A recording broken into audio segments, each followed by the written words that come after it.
Platicaremos con Lucía Melgar, activista y profesora de literatura y género. Lucía, un placer saludarla esta mañana. Gracias por recibir la llamada. Buenos días, Karina. Buenos días a usted y a su auditorio. Muchísimas gracias. Platíquenos, ¿cuál es el objetivo del paro del 9 de marzo, por favor? Bueno, el objetivo es mostrar que si las mujeres no van a trabajar ese día, si no compran, si no hacen las labores que todos los trabajos que tienen no remunerados, pues se cae el movimiento económico. Es para hacer notar la presencia, digamos, de las mujeres, que que parece invisible porque no se reconoce su importancia económica, su importancia para la reproducción de la vida, para el mantenimiento del medio ambiente y de la naturaleza. Entonces, pues esa es la idea. Nadie se mueve, nadie limpia, nadie cocina, nadie va de compras, nadie va a trabajar.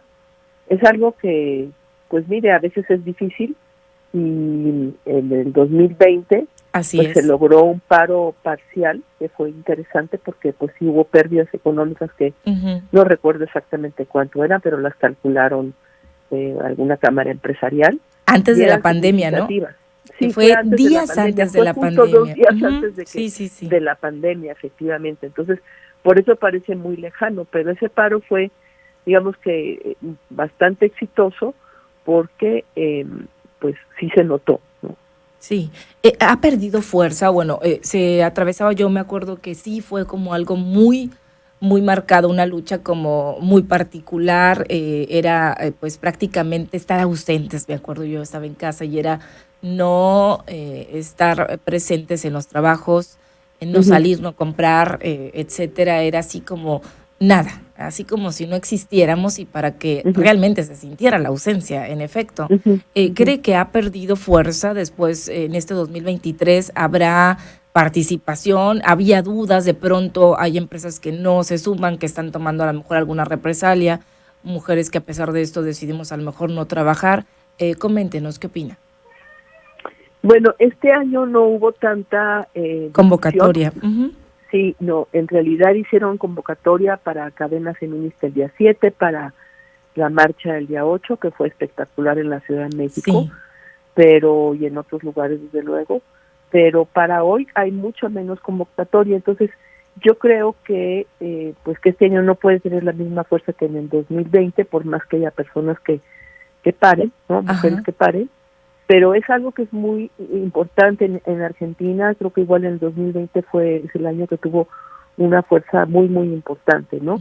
Entonces, pues quizás en otro momento, si no este año, se pueda retomar con más energía, porque sí es algo que creo que hace falta hacer notar la presencia de nosotros las mujeres, tanto en lo económico como en los temas de lo no, económico remunerado y lo no remunerado. Sí, he escuchado gente, inclusive mujeres también, y bueno, a hombres que están en desacuerdo con estas movilizaciones, que etiquetan, que minimizan o que magnifican, depende de la situación, estas movilizaciones que a mí me parecían grandiosas. Y ayer me quedaba con una imagen de una joven que decía: si te ha tocado cualquier tipo de violencia, vestida de blanco, píntame.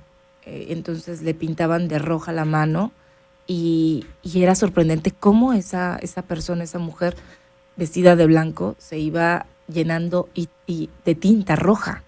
Es decir, mujeres que en algún momento, y entonces es como muy significativo, la imagen se me queda presente. Pero ayer acá en Sonora, le decía a Lucía, pues ha habido estas manifestaciones y llegan a Supremo Tribunal y causa indignación el que se queme, el que se pinte, el que se grite, el que se salga a la calle, el que se manifieste.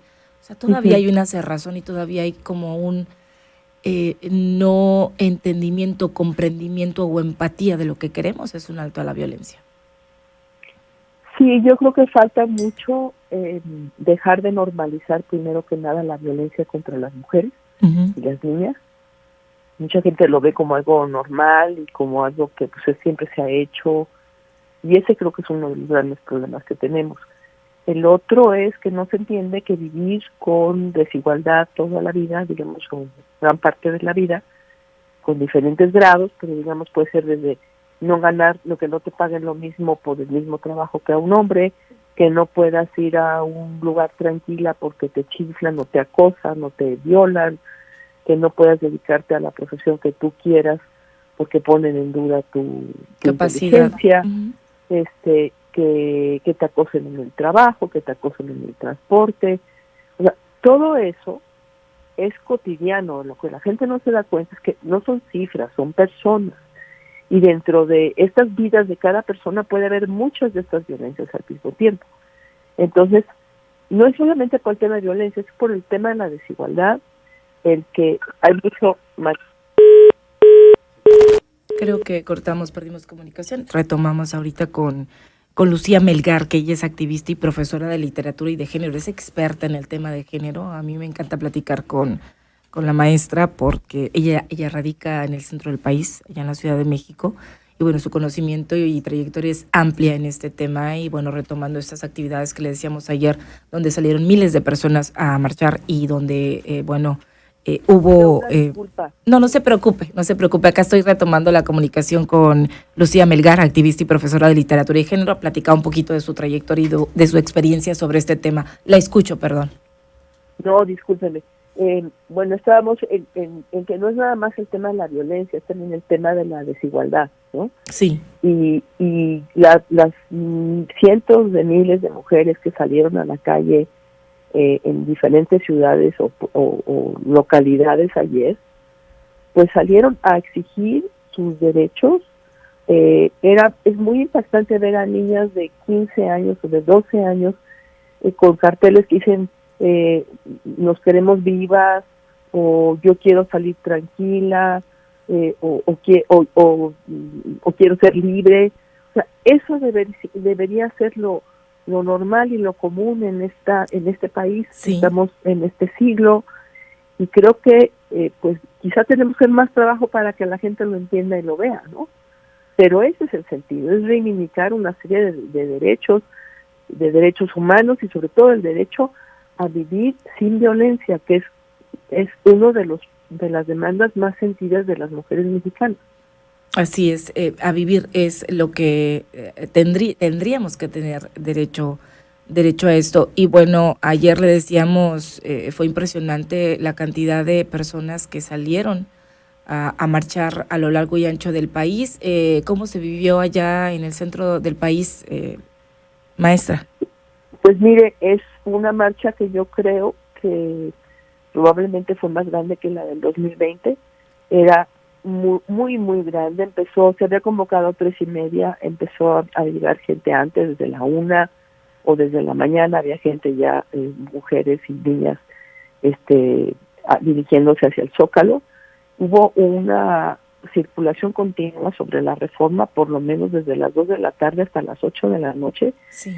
Y eran en su mayoría jóvenes, también universitarias, sindicalistas o trabajadoras, pero una gran mayoría de chicas desde muy jóvenes, de 15 años a 18, 20 años, digamos, y muy entusiastas, con algunas con batucada, otras cantando, bailando, gritando consignas. Creo que fue realmente una marcha, por un lado muy lúdica, y por otro lado se sentía, digamos, la urgencia de las demandas, ¿no? Uh-huh. Entonces, sí. Fue un ambiente muy, muy, muy, muy bueno. Lo único negativo, digamos, es que crearon un embudo para entrar al Zócalo, entonces por eso la marcha nunca llenó el Zócalo, pero uh-huh. hubiera llenado el Zócalo. Sí, son medidas, son estrategias también que toma el gobierno. La gente entraba y se quedaba 1 hora, pero como no llegaban las demás, pues se iban, ¿no? Sí, y así estuvo circulando toda la tarde. Entonces, es una de las estrategias, y la otra es que les apagaron las luces antes de las 9 de la noche. Había gente manifestándose ahí. No comprendo ¿Mande? Es un problema de seguridad. Sí. Maestra, ya para terminar, en esta, bueno, ya dábamos ahorita la nota de que exigen alto la violencia y van por la 3 en la Constitución. Hablábamos con gente acá en Sonora, es de las demandas también más sentidas. En este año, en este 2023, y bajo su experiencia, pues, ¿cuál sería la demanda como más sentida o ahorita lo urgente de atender en esta agenda pública por parte de las autoridades? Bueno, pues mire, creo que la agenda más urgente, número uno, es el tema de la violencia. Tenemos que tener algo de prevención de violencia, feminicidios, desaparición, etcétera. Justicia, hay muchísima demanda de justicia, de que no se está haciendo justicia a las mujeres en caso de violencia vicaria, etcétera, de ácido y demás. Y creo que el tema económico, o sea, el tema de que pues muchas mujeres están pasando por una dificultad muy grande en términos económicos y pues se necesita no apoyo, sino que haya una red de cuidados, que haya guardería segura y que haya un salario igual a un trabajo igual y iguales oportunidades de crecimiento, ¿no? De avance dentro del mundo laboral. Sigue pendiente, yo creo que muy pendiente porque todavía falta mucho en la población que podría estar económicamente activa, pero por una serie de situaciones se les impide pues ser parte o incorporarse a estos empleos. Sí ha crecido, decía INEGI ayer, sí escuchábamos, pero no es suficiente. Todavía podrían incorporarse más al sector económico y a toda esta red de beneficios, ¿no? Que se requieren para las mujeres. Maestra, siempre es un placer saludarle, escucharle, profesora. Yo estaré atenta, bueno, a una nueva entrevista con usted. En tanto, le agradezco mucho compartirnos, pues, la importancia de esta fecha, del 8M de hoy, y ojalá que esto no quede aquí, ¿verdad? Que siempre sea, pues, estas movilizaciones, no solamente el 8 de marzo. Al contrario, Karina, muchísimas gracias y que tenga un buen día. Gracias. Lucía Melgar es activista y profesora de literatura y género